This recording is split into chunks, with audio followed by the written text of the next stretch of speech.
people in the streets. The United States State Department, filed a memorandum, internal memorandum, a dissent memorandum, saying the policies of the Biden administration are destroying the credibility and viability of America abroad. And so we started putting pressure. So Netanyahu had to agree to a ceasefire. He didn't want to. This was a political disaster for him. And so he was looking for any excuse to get out of the ceasefire. He found it. They're now back at war. He can't afford to have a second ceasefire. That would be the end of him politically. But he's failing militarily. As we speak, the Netanyahu government is being, the IDF, is being defeated in certain areas of Gaza. They've had to retreat from certain areas in Gaza because of the casualties they've taken. This is hugely demoralizing for their military. So Netanyahu is in his government are in a very dire straits in terms of their domestic political reality. There's nothing they can do to change the fact that Netanyahu's political days are over.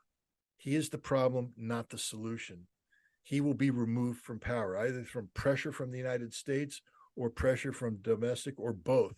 But we need to stop talking about what Israel wants right now. Israel doesn't want anything. Netanyahu wants everything.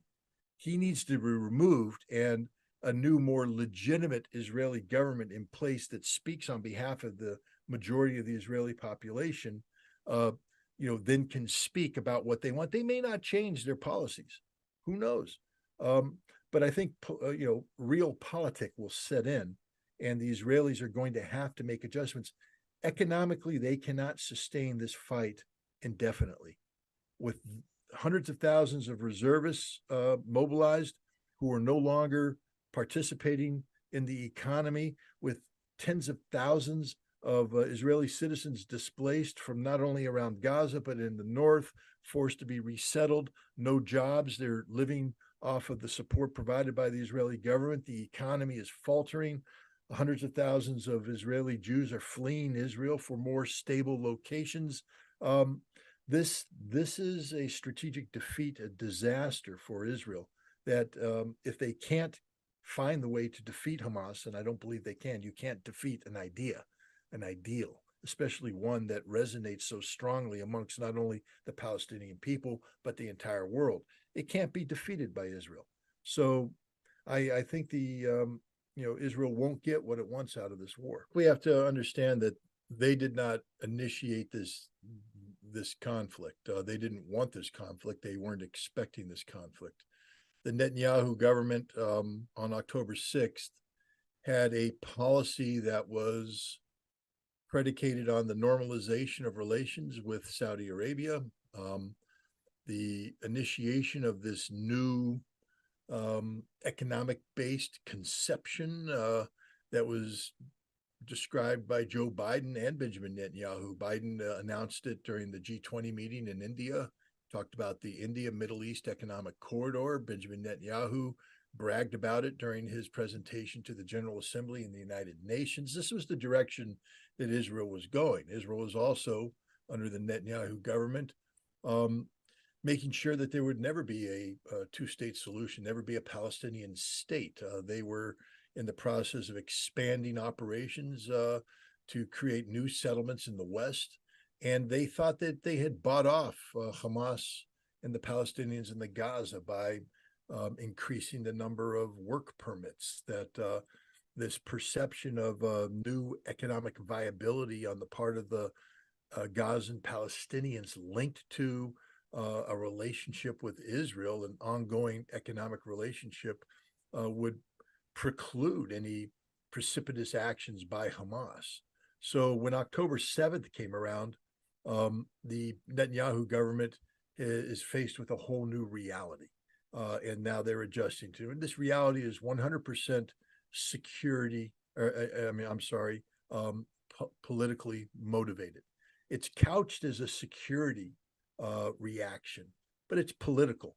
Benjamin Netanyahu was a politician already fighting for his political life prior to October 7th because of what he had done in terms of rewriting Israeli basic law regarding control of the judiciary. It was supposed to be an independent branch of government, and instead, under the new law, it would be subordinated to a politicized Israeli parliament, the Knesset. And the purpose of this wasn't to improve Israeli jurisprudence, but rather to prevent the prosecution of Benjamin Netanyahu on corruption charges. So, hundreds of thousands of Israelis were already in the streets protesting against this man. The Israeli president had said that the situation was so dire that Israel could be looking at an actual civil war. And then comes October 7th. And so you have this already unpopular prime minister now presiding over the greatest security failure in the history of Israel. This is bigger than 1973 Yom Kippur War. This is a absolute failure on the part of the Netanyahu government, but also Israeli intelligence and the Israeli Defense Force themselves. And so the entire leadership of Israel is at risk of losing political viability, meaning that they should and could possibly be removed from power at any moment. The only reason why they're staying in power is because the Netanyahu government now has declared war, or as they have said, war was declared on Israel by Hamas. And if you're in for a dime, you might as well be in for a dollar. So if you're going to go to war with Hamas, now you articulate goals and objectives that reflect this war status. And you say that Israel is going to destroy not only the military aspects of Hamas, the organizational structures of Hamas, but politically, Hamas will be eliminated. Hamas will never again rule Gaza. And if you look at it from that standpoint, Israel has failed across the board. When we take a look at the millions of people who are in the streets in cities around the world protesting in support of Palestine, they're protesting in support of Hamas. They may not admit they are, but the reality is they wouldn't be there if it weren't for Hamas. They wouldn't be there if Hamas hadn't attacked Israel and created this overreaction, or the opportunity for this overreaction. It's Israel that has done it to itself. Israel didn't need to invoke the Dahiya doctrine, named after the West Beirut suburb, which in 2006 Israel flattened as part of a new principle of collective punishment, that makes sure that any civilian population linked to a political entity that is poses a security threat to Israel, that they will be punished collectively to put pressure on them, to pressure their own political entity to stop doing what Israel objects to. It was done against the Lebanese to put pressure on Hezbollah. It failed miserably. And it's been done repeatedly against the Palestinians in Gaza to put pressure on Hamas. This is even prior to October 7th, and it's failed miserably. And it's failing now. This collective punishment that Israel has undertaken has turned the world against Israel. This is a victory for Hamas. We need to also point out that the Netanyahu government was vociferously against a two-state solution, a Palestinian state, said there will not be one. They believe in Eretz Israel, greater Israel, or biblical Israel. That doesn't include any notion of a Palestinian statehood. And so right now, the entire world is talking about the absolute necessity of a two-state solution. Again, this wouldn't have happened without Hamas. Israel had taken thousands of Palestinians prisoner. They'd taken thousands more prisoner, treated them brutally, subjected them to torture, rape, murder. Nobody was talking about putting pressure on Israel to release these prisoners, these hostages held by Israel, until Hamas attacked on October 7th and took hostages of their own, which they used as a bargaining chip. This is a Hamas victory, not an Israeli victory. Israel is suffering huge political consequences. More pressure is put on Netanyahu daily by the families of the remaining hostages to get their release. And Israel is not destroying Hamas. Hamas military is fighting the Israeli Defense Force to a standstill in many parts of Gaza. They're inflicting very significant casualties on Israel. And remember, Israel says that their victory is defined by the total destruction of Hamas. And if Israel doesn't achieve that, then Israel is by definition lost. And Israel right now is not achieving this. So the Netanyahu government has achieved nothing. They've made the situation even worse for Israel, and they've made it worse for them politically. Netanyahu has a 4% approval rating. He had an emergency meeting of his war council the other night, and he concluded the business without holding the things he was putting forward up to vote. The point is, Israel's achieved none of its objectives, and it's not going to achieve these objectives. These objectives unrealistic, and the Netanyahu government isn't doing anything for the legitimate security of Israel. They're doing everything for their own political survival, and I think their days are numbered. I think pressure is being put on them internally from domestic political opposition and externally from friends and allies, including the United States, who are saying that it's increasingly clear that the problem here is Benjamin Netanyahu, and that Benjamin Netanyahu and his right-wing coalition government have to step aside, have to get out of the way. When it comes to the situation that Israel was in before October 7, in terms of the relations with Arab states, with other countries surrounding Israel, how do you see it right now? The fact is, Israel is in very many ways, because of its overwhelming support by the United States, the support that it gets from the United States, has become a de facto indispensable nation of the Middle East. And you combine that with the reality that, with very few exceptions, most nations in the Middle East are not pro-Palestinian. They're not supportive of the Palestinian Authority or a Palestinian state.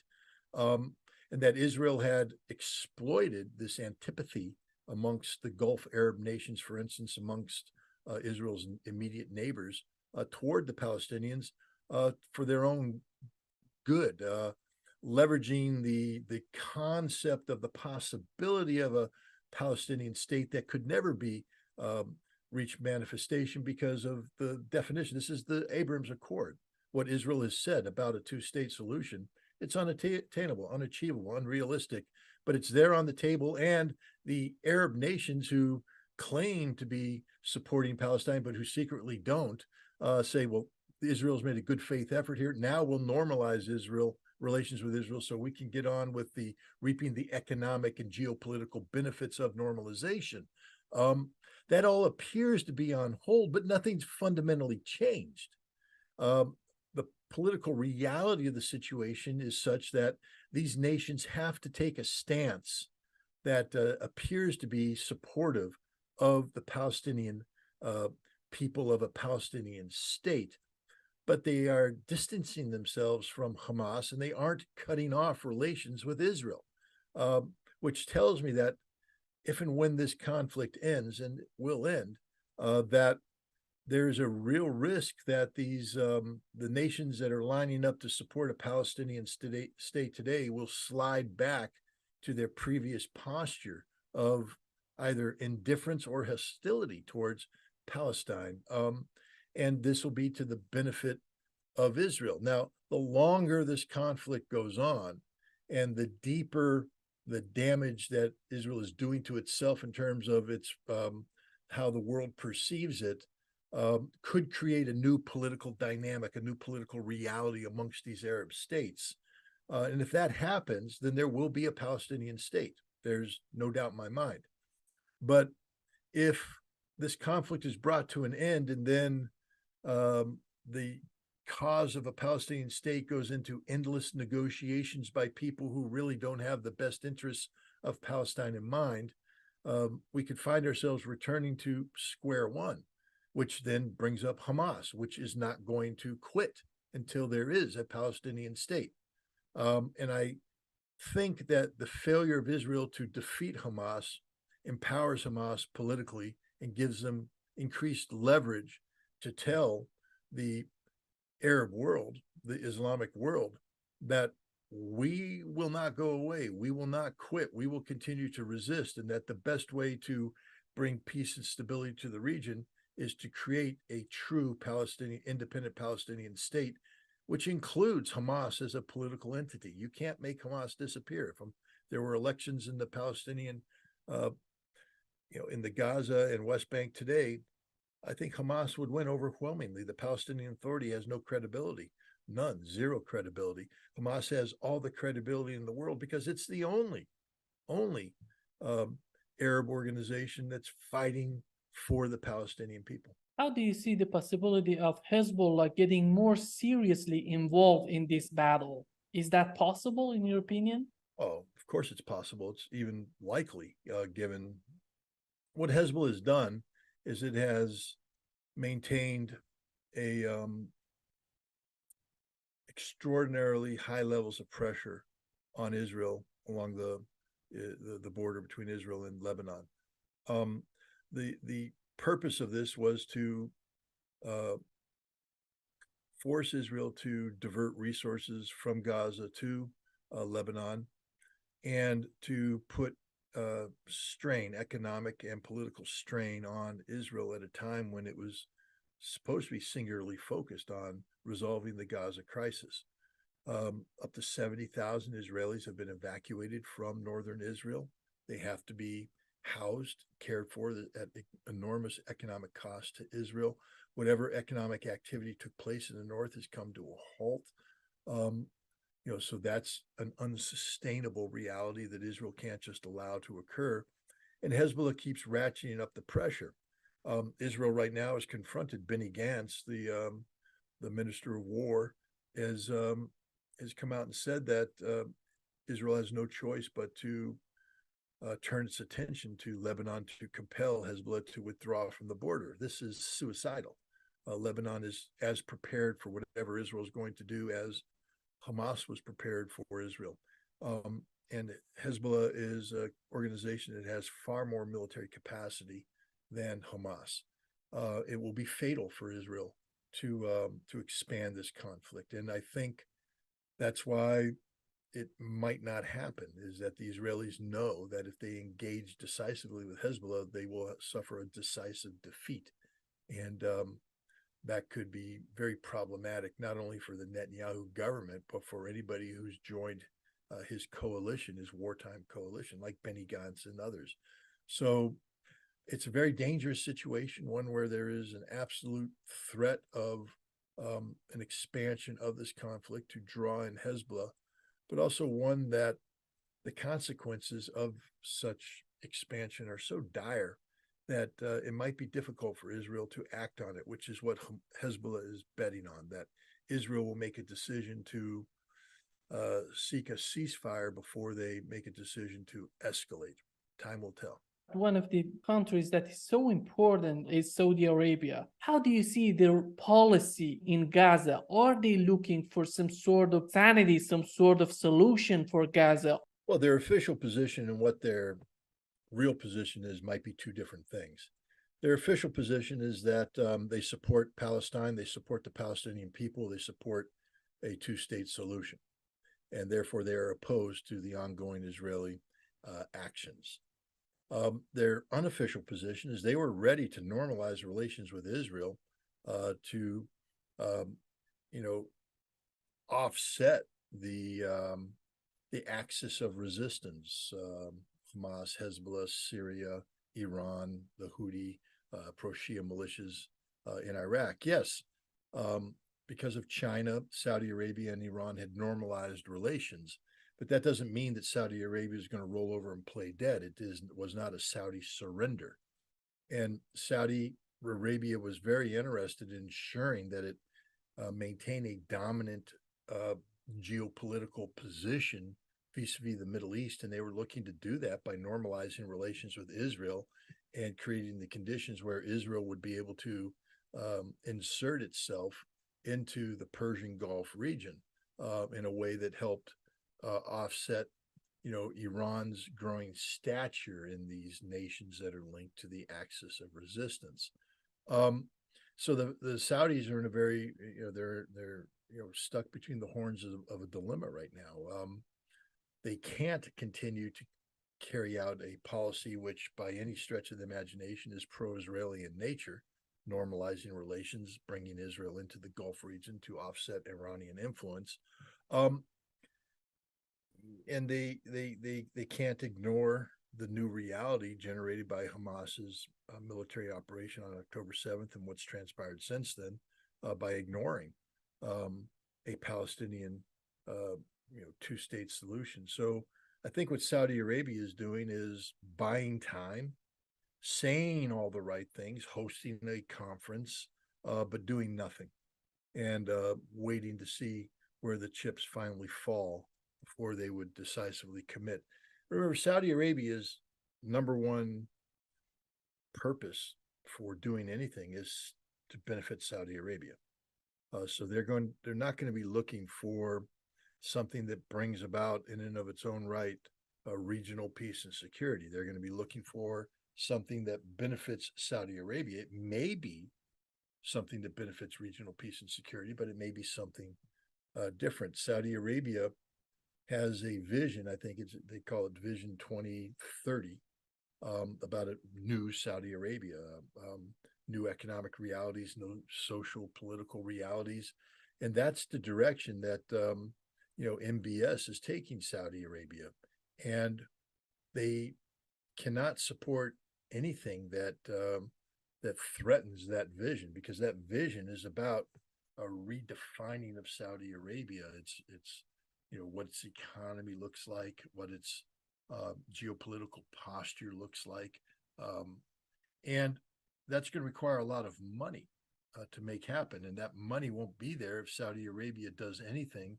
that causes a disruption to its oil-based economy, or fundamentally changes the balance of power in the Middle East, so that Saudi Arabia is compelled to take an action one way or the other. So this is a very, very dangerous situation, and one can always hope that the Saudis find a way to navigate their way through these troubled waters. I think it's important to point out that Israel wasn't the only nation taken surprise by Hamas's attack on October 7th. Saudi Arabia was taken by surprise, and Iran was taken by surprise. Prior to October 7th, Iran and Saudi Arabia were working together to create regional stability based upon the emphasizing diplomacy over military confrontation. The use of his language, when he says something, there's a weight behind that. So when Vladimir Putin says that Odessa is a Russian city, I think that means that Odessa is going to be a Russian city, and it reflects the reality that we just take a look at what just happened. The Crimean port city of Feodosia was just struck by what appears to be long-range Storm Shadow missiles that the British provided Ukraine, and they were launched somewhere in the vicinity of Odessa. It hit a ship, dramatic explosion, PR victory for Ukraine. But the bottom line is Ukraine has made Sevastopol, the port, untenable for the Russians for major naval operations. It's just not worth Russia to put major capital ships there and then roll the dice every night to see whether or not the Ukrainians are going to get a lucky drone strike in or a missile strike and take out a ship. So Russia's had to redeploy its force throughout the Black Sea. It doesn't mean that the ships can't sortie in the Black Sea, fire their missiles, but it means that as long as Ukraine has Odessa, and as long as Ukraine is governed by a government that has pro-NATO tendencies and anti-Russian tendencies, Crimea will be an untenable situation. The Sevastopol will be untenable. Now, if I were putting on my Russian hat and saying, well, then what does this mean we have to do? The answer is obvious. It means that Odessa has to be taken over by Russia. The entire Black Sea coast has to be taken over by Russia. Ukraine has to be denied access to the Black Sea simply to protect Crimea, which is the strategic centerpiece of Russia's Black Sea presence. This is a military reality, and I think Putin has now turned it into a political objective. And so I think Russia will take Odessa. And if you're taking Odessa, that means you're linking up with Transnistria, which solves another major geopolitical and military problem. But now, okay, you can't just take Odessa. To take Odessa, you're going to have to, first of all, recapture Kherson, the right bank of Kherson. And if you're going to take the right bank of Kherson, you got to take Mykolaiv, the province of the city north of that. And if you're going to take Mykolaiv, you got to secure Dnipropetrovsk.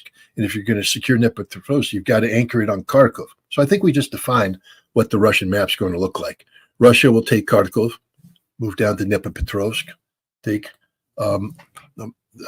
Mykolaiv, recapture the right bank of Kherson, and then drive into Odessa. They're in the process of taking Kharkov right now as we speak. There's offensive operations and in that region. Russia's succeeding, having success, Kupiansk, Liman, and elsewhere. And Russia has the resources, to sustain this operation, which is an important thing because the Ukrainians don't have the resources to sustain this operation. At some point in time, the Ukrainians are going to have to withdraw precipitously. And you've heard the Ukrainian leadership talk about this. I mean, already Zaluzhny's talking about Mariinka, saying, there's no reason for us to hold that town anymore. We withdrew because we have to save people. And he said that Advika is going to fall as well because we have to save people. Well, you're not going to stabilize the battlefield because you don't have troops. They got to mobilize 500,000. And when I say 500,000, these aren't young, strapping 22-year-olds who are coming straight from the gym after eating a steak dinner, guys ready to fight. They're taking women, pregnant women. They're taking old men, young boys. They're even, I had to double check this because when I first read it, I'm like, no, this can't be true. But if you lost vision in an eye, you can come back. If you have a prosthetic arm, you can come back. They said they'll find jobs for you. You're not necessarily going to the front line, but you're going to be brought into the military and given a job that can replace an able-bodied person who can then go to the front line. 500,000 is what they need. Why? Why so many? Because they've taken heavy losses. We've been talking about it. Ukrainians still won't publicize their figures, but the bottom line is, Ukraine has lost more than 500,000 men. More than 500,000 men. And now they desperately need to replace them. And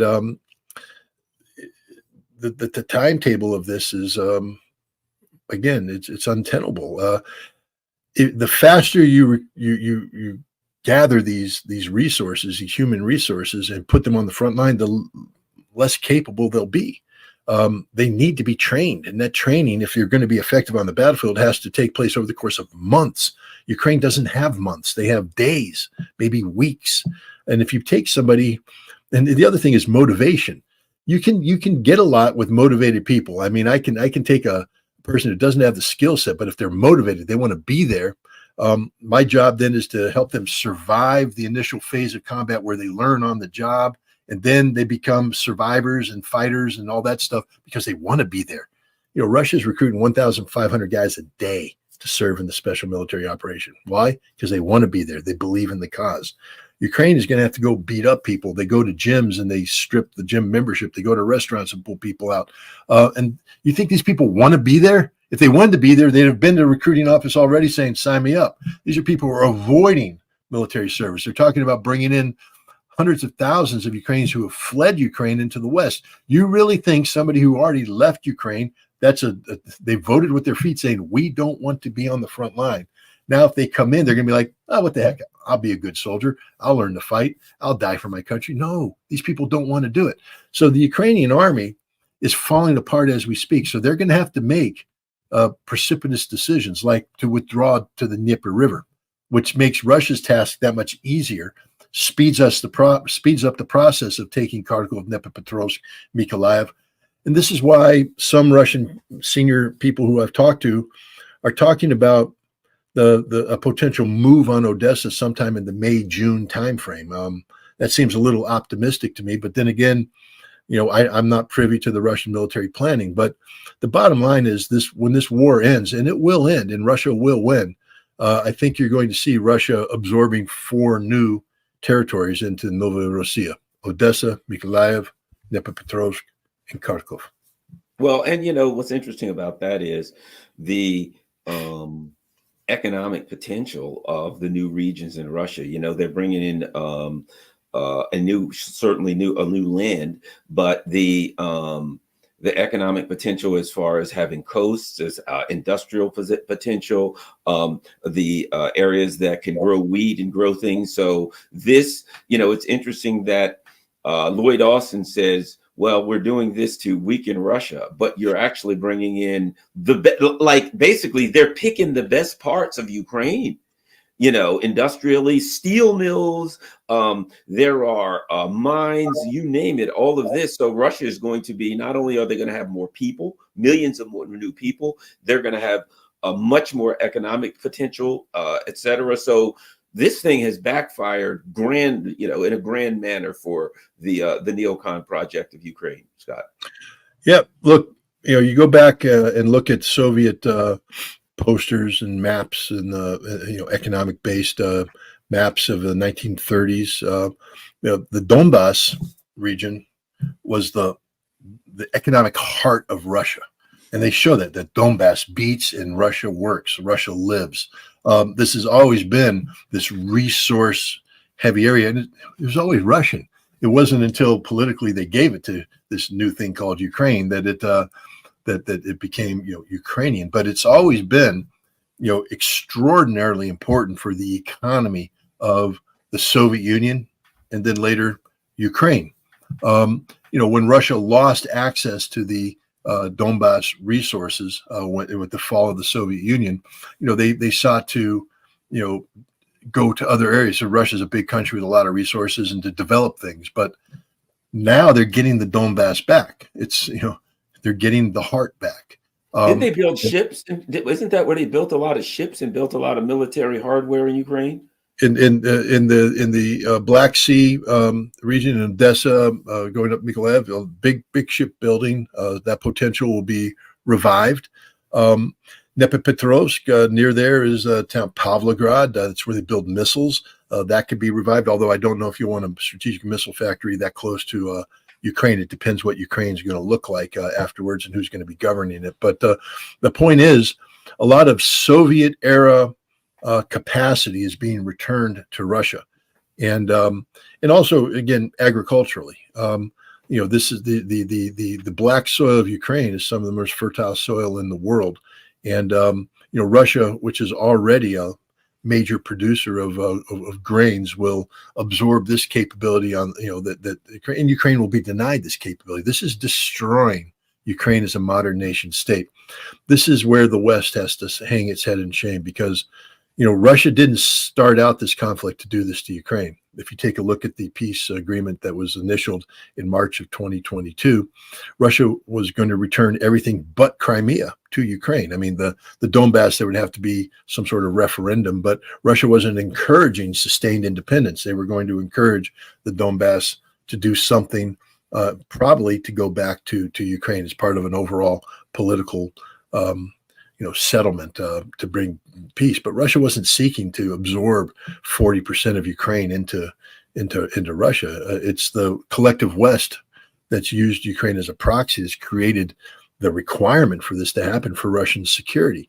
And so, this is the end of Ukraine, literally the end of Ukraine. And once you start carving it up, I mean, there's Hungarian portions in Transcarpathia that the Hungarians have already said, we don't like it that they're under this Banderist, racist government. We're not happy with that. So once you start seeing big chunks carved off, the Hungarians might come in and grab a piece, and then the Poles will talk about Western Ukraine, and that may be part of a settlement. Who knows? But the point is, Ukraine, as the state that it was, this large, physically large, economically dominant, or at least potential to be dominant nation state, it's over. It's dead. It's finished.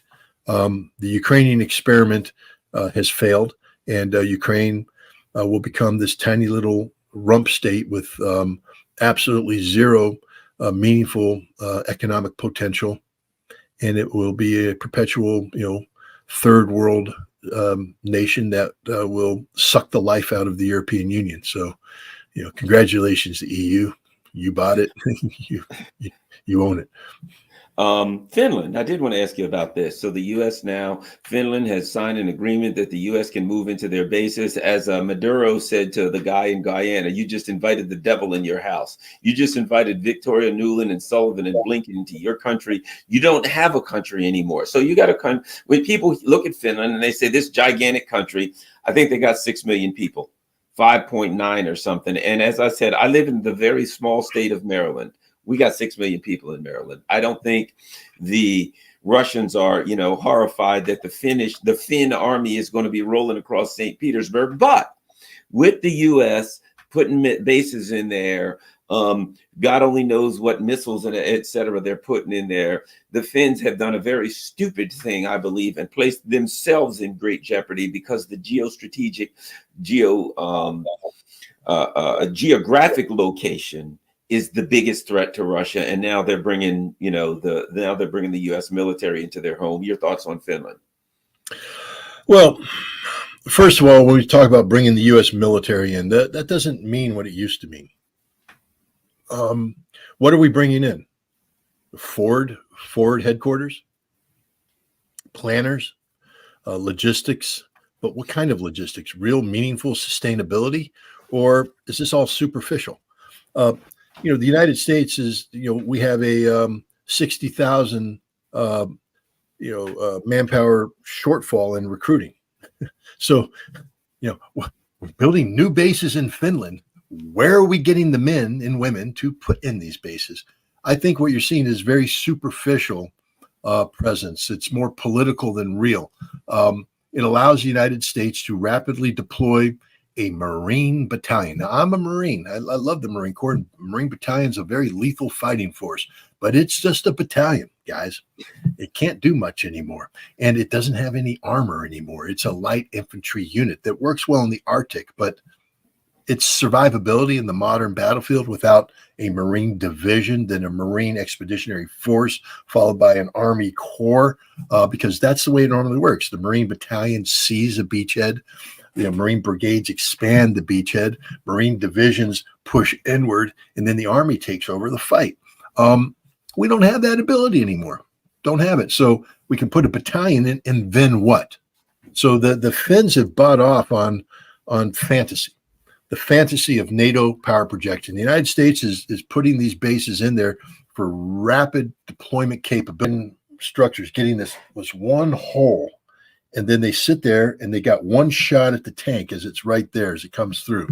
Now, if you're in the tank and you're driving through, you can't see, even if you got infantry overwatch, they're not, they're looking on the surface, but they're not peering right through that single gap to the Hamas guy inside who has a weapon designed for this, and who sits there and takes the shot, aims, pop, fires, bam, hits the tank over and over and over again. Hamas has studied the terrain, the new terrain, the collapsed terrain. They've picked their vantage points, and they just wait for the Israelis to come in and fill that hole, fire, kill, run, get out of the way, move. Normally, you'd show videos. I mean, unfortunately, everybody does it. When you kill your enemy, you put their bodies out and you lay them out and you go, well, we killed these attackers here. This is how. Israel's not showing any Hamas bodies, are they? When was the last time Israel said, here's all the Hamas guys we've been killing? Because they ain't killing that many Hamas guys. They're killing a lot of Palestinian civilians. They're rounding up men and claiming they're Hamas, even though they're not. They're teachers, they're lawyers, they're doctors, they're this, but they're not the Hamas fighters. The Hamas fighters, now I'm not saying Hamas isn't losing people. They are. But Israel isn't slaughtering them. And Hamas is adapting to this battlefield where they have freedom of movement below the ground, and they're able to pick their places above the ground and inflict horrific losses on the Israelis. And as the Israelis become more scared, more undisciplined, they're making more mistakes and they're losing more people. The way you survive in warfare is to have your head on a swivel. I mean, you got to be looking this way. You got situational awareness. You got to be well trained. You got to like on a football field. Like on the football field, absolutely, right? If you're looking wrong, somebody they can't do it anymore in the NFL. But in the old days, if you're looking the other way and there's a turnover and you didn't realize it, and now you're a blocker, you find yourself Somebody's going to plant themselves right between your. That was the goal, to find somebody looking the other way and just. The hits I made in college on special teams against guys who weren't looking would have got me permanently evicted from football today but they were clean hits back then. Situational awareness, and you also have to trust your teammates. You have your job to do, and you can't worry about what's going to happen in this sector. You just have to assume that your teammates doing that job. Well trained, that's gone. The Israelis are not well trained. They're not. It's a reserve force. They're not that good. They're poorly disciplined. These guys, if you take a look at what they're doing in terms of mocking the Palestinians and so, that's the sign of a poorly disciplined force. Their goals are revenge, but revenge only takes you so far, because revenge works, until you step in the ring with Mike Tyson and then he hits you and you realize that, oh God, this revenge thing ain't so good anymore because I'm getting the crap beat out of me. Hamas is just sitting there beating the living crap out of the Israeli Defense Force. But it's not just Hamas. Hezbollah. Again, Israeli defense personnel speaking to Haaretz, a Israeli newspaper, have said that Hezbollah, it's not just, because Israel likes to say we're going to, put the fight into southern Lebanon and make Hezbollah pay a price. What the Israelis have said is Hezbollah has taken over operational control of northern Israel, that Hezbollah is dictating the terms of engagement in northern Israel. They are dictating Israeli activity inside northern Israel. And if you think Hamas has tunnels, I'm here to tell you right now that if this fight expands, you're going to see Hezbollah fighters popping up in places in northern Israel nobody's imagined. They're going to be seizing Israeli towns, Israeli villages. They're going to be launching operations on the ground into Haifa. They'll be hitting the Israelis where they ain't. It'll be a completely different war than the one that the Israeli Defense Force has envisioned, and the Israeli Defense Force is recognizing this, and this is why they're telling Netanyahu, do not go to war with Hezbollah. We will get our asses handed to us. That's the fact. The Houthi, there's no solution to the Houthi. I mean, they what they're doing is just stunning. But it's a reflective of the reality of modern warfare, where these minor military forces, when given advanced military technology, can equalize the military equation. The mighty U.S. Navy with the Dwight D. Eisenhower carrier battle group can't control the Red Sea passage. The Houthi, and what it means is that we can't control the Strait of Hormuz. You remember when the U.S. said, hey, everybody, don't worry about Iran. We're the U.S. Navy. We're going to come rolling in there, and we're going to guarantee that the Strait of Hormuz will be open. Well, guess what the Houthi just proved? That that's a bunch of malarkey. That when Iran wants to shut down the Strait of Hormuz, it's shut down permanently. We can't do anything about it because our aircraft carrier will be sunk before it gets there. All of our ships will be sunk before they get there. The Persian Gulf is a giant death trap for the U.S. Navy. That's what modern technology means. And the Houthi just proved that, because the U.S. government, U.S. Navy, had to back down from, Lloyd Austin. I forget, was it Prosperity Guardian? Yeah, Guardian Prosperity or something, Guardian Prosperity, Coalition of the Willing, all coming together. Everybody else went, not so fast. We don't want to be part of this. We don't support what you're doing with Israel in Gaza. So we don't want to be a part of this. Plus, what happens if this expands and Iran come in? Have you thought about the consequences? Of course, America hasn't thought about the consequences. Garland, we can't do anything. Israel's getting beat tactically, operationally, and strategically. Netanyahu's days are numbered. I think that he will be forced out of office in the very near future because he's failing across the board. He hasn't succeeded at anything. A huge embarrassment on October 7th. He was going to be the war leader that led the counterattack. His Israeli Defense Force is being humiliated in Gaza. They're impotent against Hezbollah. They can't do anything against the Houthi. Their economy is in tatters because of nothing's coming in to the port and Elliot and the 70,000 displaced from the north, 20,000 displaced from Gaza. That's 90,000 people in the middle that have to be cared for. No economic activity, no hope in sight. It's over. Israel lost. I mean, there'll be some fighting, screaming, kicking, and dying to go, but Israel can't win. They can't achieve the objective of destroying Hamas politically and militarily. Hamas is emerging from this stronger than it ever was. It literally, militarily, they're humiliating the Israeli Defense Force, humiliating them as we speak. Politically, Hamas is more popular today than it's ever been. If there was an election today amongst the Palestinian people, not just in Gaza, but in the West Bank, Hamas is estimated to win between 71 and 76% of the vote. The Palestinian Authority has no legitimacy anymore, moral legitimacy. Israel thinks that they're going to be able to move forward with the Palestinians without a Hamas presence. Dream on. Hamas has been empowered. They're here. They're not going anywhere. It's Israel that's going to change. Netanyahu will be out. His coalition will crumble, and Israel's going to have to pick a leadership that's going to have to learn to deal with the new reality of the world. Scott, I think in what we've seen in the last couple of years, power is only power until you use it, then it becomes force. And once you use force, you become exposed. It's like a punch. I always say this: the worst thing you can do oftentimes is throw a punch, because if you miss, you're open. Or if you throw a punch and somebody traps it against you, blocks it, your arm's out here being blocked, throwing a punch, taking that assertive move, you better win. Because if you miss, people will make you pay, right? Or if you hit and they go, yeah, and now they know, oh my gosh, they ain't scared of you anymore. So you didn't knock them out. You're better off to continue to intimidate and scare people than to act, because then they find out if you're real or not. Here's my point. We've found out more about what modern warfare in the last 2 years. Here's what we know. Missiles rule. Right? I don't care what you got. If you can't stop a Kinzhal hypersonic coming in, whatever you got is done. It's doomed. It's finished. What we found out is drones rule. You know what I mean? Every way, shape, or form, people are now using drones. Yep. Men can't concentrate in big groups or they're going to be blown to hell. Right?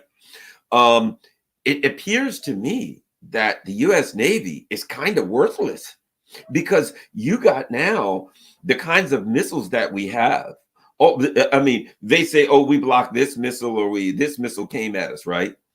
But if you send a salvo with 30 missiles, you overwhelm them. You know what I mean? So little Yemen can throw a missile or a drone here and there, and the U.S. Navy can say, we intercepted 12 missiles of this drone. But if it's just even Hezbollah, a non-state actor, they can put enough missiles, good missiles at you. You can't block a salvo. You're going to hit, maybe go down. So the U.S. Navy, it is not the intimidating force that it's a vulnerability and a liability that they're figuring, how far do we have to stay from the combat zone to be out of range of modern day missiles? The ground forces, we don't have the numbers to put ground forces on the air. There's now, S-400s, there's now anti-aircraft stuff all over. The nature of war in the last 2 years has been what the American planners and militaries thought was the nature of war has been blown to hell in the last 2 years. Your thoughts? No, you're 100% correct. Again, when I was in the Marine Corps, we did combined arms warfare, maneuver warfare. And it was premised on the notion that we weren't going to take Iwo Jima type casualties anymore. We didn't want to build any more monuments to dead Marines, that we were going to fight smarter. And so we combined, tactical skill, operational audacity with, technological superiority, or in some cases supremacy, that we were going to be better equipped, better trained, better prepared to carry out war. And gosh, I think Operation Desert Storm sort of proved that way of fighting against the world at that time, the fourth largest army in the world in Iraq, we dominated them. But Iraq didn't have the same weapon set that we had. They didn't have the technology that we had. What would have happened if Iran had a whole bunch of Javelin missiles? And now we start coming in with our mass tank formations, and the Iranians go, poof, or the Iraqis go, poof, poof, poof, poof. And all of a sudden, bam, there goes one, bam, there goes one, bam, there goes one, bam. And before we even advanced 300 meters into the enemy defense lines, we've lost 10% of our armor force. We moved to 500 meters, we've lost 20%. And suddenly we run out of steam. We're now in a death trap. They hit us with other things, and we have to pull back, losing 50, 60% of our armor force. That's why you're not seeing big aero operations between Russia and Ukraine today, because the lethality of the system. Take a look at the tactics. No more hey diddle diddle straight up the middle. No more big armor push through. Man, the way they fight today is they come in with small groups of infantry dispersed, backed up by one or two tanks with electronic warfare and air defense positioned. Why? Drones. Drones have changed the way of the war and the way of the world. And drones have become the nemesis for those javelin crews, because it used to be, if you're a javelin crew, I'd have my, forward observers out there looking for you. You pop off, I'll try and call in mortars or artillery to suppress you, but you already killed the tank and then you displace, it's tough game. Now you're a javelin crew, and all of a sudden this little little mini rotor thing comes up and stares at you. You're screwed. It now saw you. So it's either going to adjust fire on you, and there ain't nothing you can do to get away. You run over this position, it sees you. Or it's going to call in its buddy drone, the FPV, the first person view kamikaze drone with a big old chunk of high explosive on it. Boom, it got you. So you can't have your everybody's underground now. If you take a look at the Ukrainian defensive positions, they're all underground. Every once in a while they pop up to look, but then they go underground. Why? Because if a drone sees you, you're going to die. The drone's going to come in and blow up your bunker, blow you up. Warfare's changed. You can't. I could not survive on the battlefield using the training that I had. I could not employ a Marine rifle platoon or rifle company using the tactics that I had learned, because they would be slaughtered by drones. The reality of it is we have to disperse more. Smaller teams of infantry working with armor, small groups. You can't